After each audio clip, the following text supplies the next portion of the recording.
They don't want a soldier. What do I be? You know? But then we can easily revert back. But what else do we have to revert back to? That brokenness. So then it's like, oh, drink or pills, smoking weed.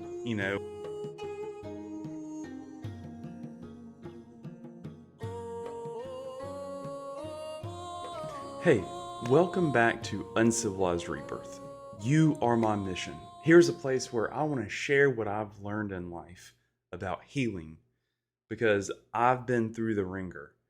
You name it, and I've almost been through all of it. I've been in a wheelchair. I've had MS, had some nasty things done to me by adults when I was little, um, had bombs go off on me, got shot at, had my life destroyed in family court system.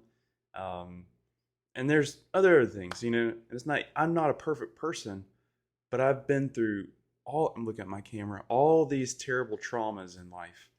And I'm still here at 42 years old. I'm put back together. I'm connected with my soul, and I have a purpose and I have a mission, and I'm still going. And it's like, well, what did I do to get here? It took a lot of work. It took a lot of seeking. Today, what I want to talk about is how people will leave a terrible family and they will go join the military.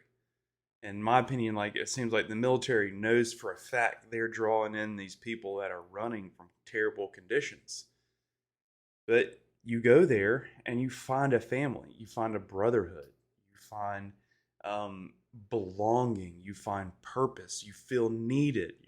It's like, yeah, you can have crappy leaders, but in the overall mission, you have purpose every day of like, this country is being defended and I am part of that defense. And it feels good. Like it feels fulfilling. So if you come from like me, like a severely broken home, and then you go find family, fulfillment, and then you get out, you're like, whoa. Because before you got in, you had that hollow longing and that brokenness. You found it. Then you formed this shell or structure of a soldier. Then you get out. You no longer have a mission. Your form and structure of a soldier doesn't apply here because in reality, I have found most people do not want a soldier around. Like they will treat a soldier like shit, but they're cool with you being overseas and doing your job or wherever you're at. But when it comes to there, it's like, we don't like the discipline. We don't like the bluntness. We don't like the honesty. So for me, it's like I went into this environment where I was rejected because it's like, this is what I am, a soldier. And I say this because I've met other people. There's other soldiers that go through this. And yes, there's airmen and Marines and coasties and all that. But I'm just referring to soldier as in person that served. So you went and found your purpose. But we were already, not all of us, but I've met others, it's like I was already broken. I was totally a hollow shell when I joined. I was seeking purpose. I found it. I get out. That, I guess, ego of a soldier that was built, that was phenomenal for service here in the civilian world was just rejected. It's like, no, we don't want you. And communication between civilians is very different. I've found like very different. And then also I've found like civilians don't like somebody that strives to be better and better and better. Like there's this crab mentality where they're just like, I'm gonna pull you down and try to destroy you. And I've been told about that. But then when I started trying to better myself, the reality of that sunk in heavy. Like, wow, these people just want to shit on people trying. It's like, I don't fit in. And for a while, like I tried to, I wanted to, and I realized like, no, I'm not supposed to fit in. I don't want to fit in. I can put my phone on silent before it goes off. So we get out, and that soldier ego is no longer applicable. And a lot of times it's rejected. And honestly, like society has been shaped and formed and made by social engineers to the umpteenth degree that most people have no clue about. Like, there's so much planning that has gone on for all this. Because, like, for one thing, it's like if you understand the structure and you try to poke at the edges of the boundaries, it pokes back. But the people have been programmed to support this system and to, like, berate the people that, like, have pulled the curtains back, and they're like, I see the guy behind the curtain, pulling the levers. So a lot of times we can get beat down, so, well, they don't want a soldier. What do I be, But then we can easily revert back. But what else do we have to revert back to? That brokenness. So then it's like, oh, drink or pills or smoking weed, or whatever it may be. And, like, we revert back to that. And I know I did, to that brokenness. It's like, what? Like, what do I do? So I was like, is it the war? Like, did the war mess me up so much? And then I realized it wasn't. I dug deeper and I was like, it was my childhood that messed me up. And I know that other people and I had friends that they had a horrible childhood also, and they found family there. But then when you get out, you're like on an island by yourself. Then we're back to that core of brokenness. So I had to dig deep, and I was like, okay, what happened here? So to the best of my understanding is, like, a little kid has their soul. They're just full of joy and happiness. And then let's say for some parenting systems, it's like just cruel parents, and they will just, everything the child does is wrong, just can't do anything right. So spanking, and abuse. It's just like eventually an ego is made that covers up the soul. And there's, like, the confidence can be destroyed in a kid. The desire to just enjoy life can be destroyed in a kid. And it's like these people, like these families we had come from, like, wanted just to destroy our joy. Because I had talked to my friend about this when we were overseas at RP7.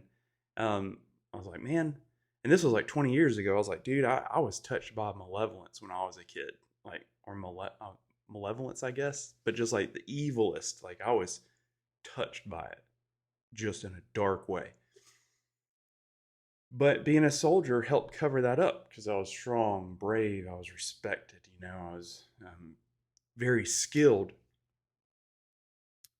But when that was no longer applicable to hide behind, and it's like, then it's the broken little kid.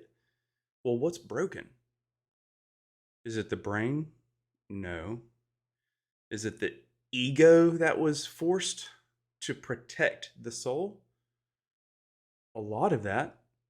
And then there's also that the brain, when it comes up to new things or things that it doesn't know how to navigate, it goes searches in the files for, like, how did I navigate this? And then if it was found when you were a kid, you may not see that memory, but it will use that structure to how to navigate this. So let's say it was like parents, like, because we had a generational thing, coming out of the industrial era, and then you move on. It's like, and then you had baby boomers. Well, I know my grandfather, he knew nothing about validating emotions or about showing love and kindness. Well, he didn't teach that to my father at all. And I think this is something that goes into generational traumas and generational curses that gets passed down from generation to generation to generation. Because this dad does it, and this dad does it, and this dad does it, or the mom does it, and raises the kid that way, and that's all they know. And you have to dig in deep, and it's like, what now do I need to change? Like, how do I navigate morphing out of that brokenness, or how I conduct myself? So for instance, it's like, what if it's emotional, like, just being distraught, like, your emotions are never validated, you don't know how to deal with them, and, like, you'll get picked at and then you blow up. It's like, or you don't have any self-care at all. You don't know how to take care of yourself. Your parents didn't teach you how to take care of yourself, and your parents were never loved, so they didn't teach you, like, how to, like, take care of yourself and love themselves. And so, if that makes sense, as in, like, They were neglected and they were treated like a just an item. And then they did the same thing to their children because they were never properly taught that there is a soul in here. You need to love them. And when they're upset, you shouldn't hit them. It's like, because there was a generation where basically it was, and the way I see it, it was like children. It's like, I'm not getting what I want out of this child, so I'm going to hit them. And they're going to scream and cry, but they're going to be terrified of me. And I want them scared of me, so they'll do what I say. But they weren't taught that if you love a person or a kid and you lead them, then they're going to want to do what you say. They're going to want to follow you. But if you have a kid terrified of you and they're obeying out of fear of being hurt, that is not love whatsoever. And so that's passed down generation to generation. And I personally see that as like a form of slavery, because it's like you're allowed in the Bible, and I'm going to say this in the Bible, or these people, they're like, okay, we can hit these kids and spank them as hard as we want to making them do what we want. But if you're an adult, nobody's allowed to do that to you. Well, how come you're allowed to do it to a child? If I was an adult and I went up and did the same thing that my parents did to me, I would go to jail today. But the stuff they did to me as a child was blessed off on, and it was also hidden. So it's okay. They get away with it. So we have to look at that and be like, okay, I live my life out of fear. How do I not live my life out of fear now? How do I live in a way that I'm authentic? And there's all these glass ceilings that got put in our mind, basically, of don't do this or don't do that or don't act this way and don't do that. You're bad. You're this. You're that. You're that. You're that. It's like, and then what happens is we start avoiding all of those things because we wanted to avoid that parent that we thought we loved and their disapproval for us or our actions or how we were conducting ourselves. And we weren't bad kids. So basically, here's what I boiled that down to. It's I need to decide who I want to be. And then I need to plan that out in great detail. And then I need to figure out how to navigate at least 2 to 3 seasons fully to be the way that I truly desire to be. And that is, the reasoning for that is because the brain has to end old neural pathways and create new neural pathways and responses. Because in the old program way, the brain sees this and is like, oh, I got to freak out. It's programmed in that way. In other videos, I'll talk about how you have a marker in the brain that activates processes and it increases the energy to area, and it just kind of takes over. And our own autonomy or our control over our brain is just handed over to these responses that were programmed in when we were kids. So we have to make a really detailed plan of who we want to be. We have to have a plan on how we're going to stay steadfast on that path and following that plan. And I have this detailed out in a character trigger, which I did myself. And what it is, it's like you have to have a plan to go through these seasons because these people will appear back in your life to try to put you back into the role they want you as. It may be gossip. It may be like subtle manipulation. Or it may be just a huge, massive character assassination just because they don't like you. And that shit happens. That's for real. But you have to have a plan of like, this is the path I'm going to take and I'm not going to deviate. And in previous videos, I talked about a character sheet and a symbol. And the way I did this is I made out that character sheet. And then I built this character out in my mind and I attached a symbol to it. And every time I thought about that symbol, all that character information populates. Just like when you see the McDonald's symbol, all the information about McDonald's populates in your mind at once. Or the Apple symbol, all that stuff populates. You just have this knowing about it. All your information you know. So the brain associates information with specific symbols.